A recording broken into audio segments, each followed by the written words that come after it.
This is our country. It's your future, and we're building it together.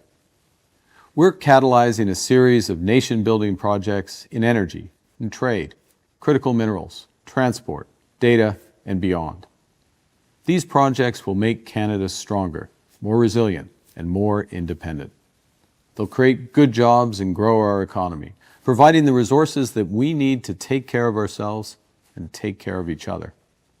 And to make sure that all Canadians can share in these benefits, we're creating the Canada Strong Fund, Canada's first sovereign wealth fund.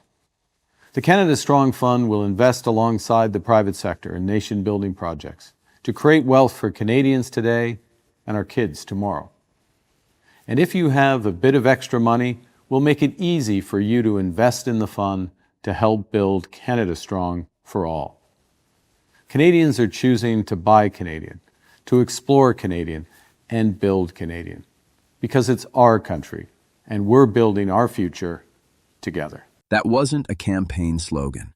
That was a sitting Prime Minister announcing something Canada has never done before in its entire history. And if you heard those words and moved on with your day, I need you to stop and rewind, because buried inside that 2-minute address is a blueprint that could quietly determine whether your grandchildren inherit a wealthy, self-sufficient nation or an emptied-out resource colony that ships its wealth south and begs to get some of it back. Canada is one of the most resource-rich countries on the planet. We have oil, natural gas, uranium, lithium, nickel, fresh water, enormous forests, and coastlines on 3 oceans.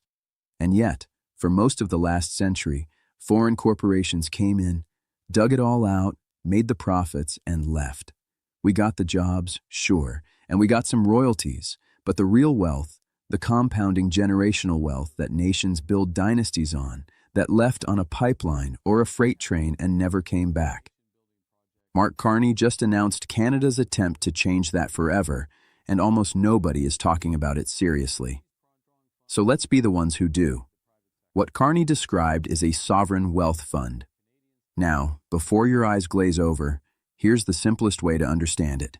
Imagine every time Canada digs up a resource or builds a major piece of infrastructure, instead of handing the profits entirely to a private company, the country itself holds a stake, a slice of ownership. And that slice generates money, year after year. That money piles up. Invested smartly, it compounds. And eventually, that pile of money, that fund, becomes so large that it starts funding your healthcare, your education, and your retirement without anyone raising your taxes. That's not a fantasy. That's already happening in Norway, right now, today, while we're watching. Prime Minister Mark Carney has announced a new initiative that he says will help establish economic independence for Canada. It's being dubbed the Canada Strong Fund and will act as an investment vehicle for major new projects.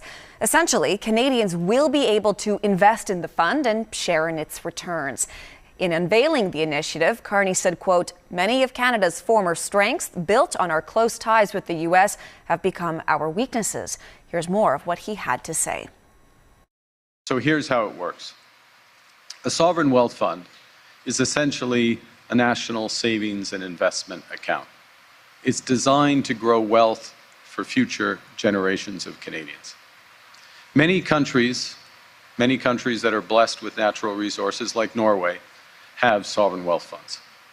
Canada hasn't had one until now. The new Canada Strong Fund will give all Canadians a direct stake in building Canada strong. This announcement comes just before the spring economic update, which will happen tomorrow. The CBC's Rafi Boudjikanian joins us live from our parliamentary bureau with more. So, Rafi, this fund will begin with an initial investment by the government of $25 billion. Where is this money going to come from, and how will it be used? That part about where it will come from is still a little bit of a question today, Hillary. We do know the government nodded toward the spring economic statement when asked about that, basically saying stay tuned. We also heard that the government says It's one of the only two G7 countries that can borrow at low cost internationally. So that gives us perhaps a bit of a hint of where the 25 billion is coming from. As for how it's going to be used, we got a little bit more detail there. The Prime Minister saying that Canadians will also be able to invest in it, of course, and that the government will use the money in conjunction with the private sector in order to build some of these big nation-building projects that this government has been talking about for about a year now. $25 billion in seed money. And I want you to understand something crucial about that number because the critics are already calling it reckless spending, and they are completely missing the point. There is a profound difference between spending money and investing money. If the government cut you a $25 billion check and lit it on fire, that's spending. But if the government takes $25 billion, uses it to co-own a piece of a pipeline that then generates $10 in transportation fees for every barrel of oil that moves through it, every single year for the next 50 years, that's an investment. Now, there are actually two financial tools working side by side here, and most coverage has treated them like the same thing, which is wrong. The first tool already exists. It's called the Canada Infrastructure Bank. Think of it as the country's lender, the mechanism that offers low-cost loans to get massive projects off the ground when private investors won't take on the full risk alone. It doesn't give money away, it lends. And when the project generates revenue, the loan gets repaid. The Canada Strong Fund is different. It doesn't lend, it owns. It takes an equity stake, meaning when profits roll in, Canada gets a cut. And those profits don't evaporate into operating budgets.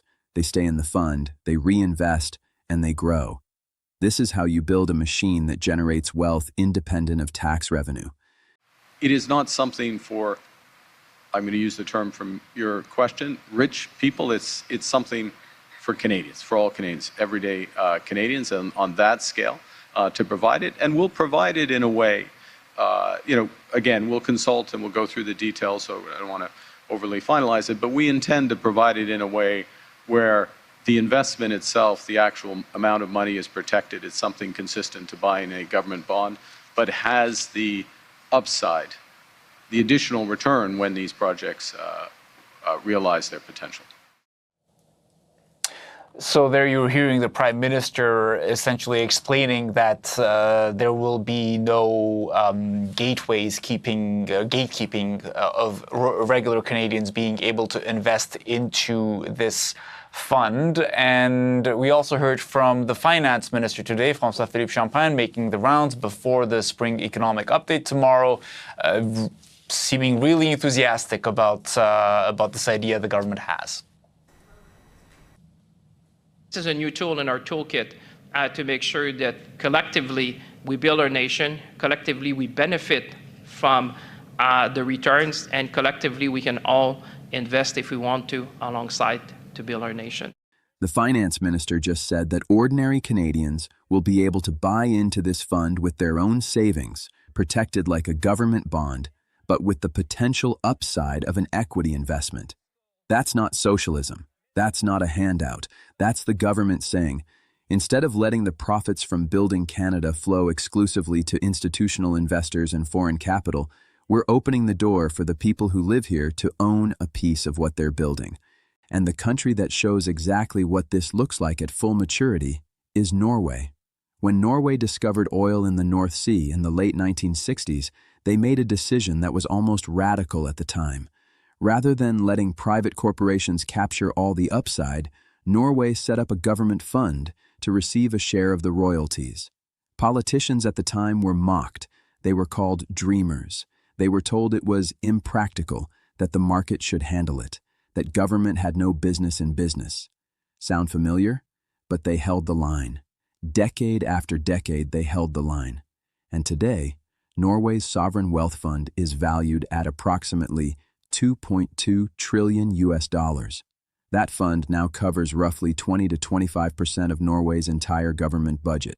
Healthcare, education, pensions, all partially funded not by taxing Norwegians, but by the returns on investments made by Norwegians, for Norwegians, generations ago. A country of 5 million people owns approximately 1.5% of every single publicly traded company on Earth, because 50 years ago, some politicians decided to ignore the ridicule and think long-term. Canada had this exact opportunity with Alberta's Heritage Fund, started by Peter Lougheed in the 1970s, with precisely this vision. But successive conservative governments treated it like a piggy bank to be raided whenever budgets got tight, rather than a generational engine to be protected and grown. You are also tracking another big political story today. The newly minted Advisory Committee on Canada-U.S. Economic Relations. It is meeting today for the very first time. Some additional names have been tapped to join this group. What can we expect at this inaugural meeting? I mean, this is the group that's in charge of looking at the future of the Canada-U.S. relationship. And of course, that relationship has been rocky for over a year now, with the trade disputes ongoing between this government and the White House. There was a little bit of a shakeup in the group last week. In are some new names like former Conservative leader Erin O'Toole, a former Conservative cabinet minister Lisa Raitt, as well as the chair of the Canadian Chamber of Commerce, Candice Lang. We saw some names removed as well. Think of former Alberta NDP Premier Rachel Notley, former Labour leader Hassan Yusuf.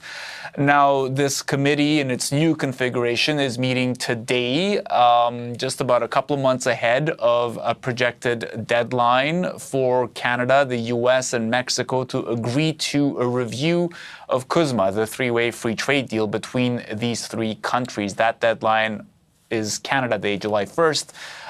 If they don't come to an agreement, the deal would continue on in its current form, though given the tensions between Canada and the U.S., that's perhaps not something the federal government desires. It has said it wants CUSMA to continue. The government has also said, though it's ready to enter formal talks, it's also ready to wait things out, perhaps signaling that it would like to see what happens in the midterm elections in October with Donald Trump's administration.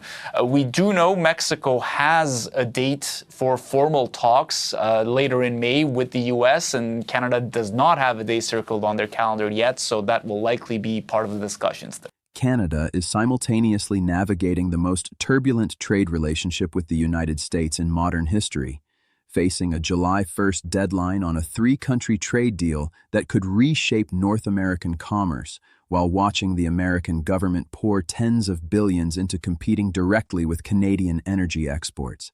This is not a time for a nation to be passive. This is not a moment to sit back, let the market decide, and hope that foreign capital treats Canada fairly. Because it won't. It never has. That's the context in which you have to understand what Mark Carney just announced. This isn't a budget line item. This is a strategic pivot. Canada is trying to stop being a country that extracts wealth and exports it, and start becoming a country that captures wealth and compounds it internally. And yes, the political opposition will come hard. Pierre Poilievre has already called it a liberal slush fund. He's already asked the supposedly devastating question, if a project has a business case, why does the government need to fund it? It sounds clever until you remember that the United States government just committed $44 billion to fund a competing LNG project precisely because it does have a business case and because they want to win. The free market argument collapses the moment you realize the Americans abandoned it. The question isn't whether the government should be involved in major infrastructure. The question is whether Canada will have a seat at the table when the profits are distributed, or whether Canadians will just be the ones who dug the hole. The critics will be loud. The mockery will be easy. Sovereign wealth fund is a phrase designed, it seems, to make ordinary people's eyes glaze over. But the connection to your daily life is direct.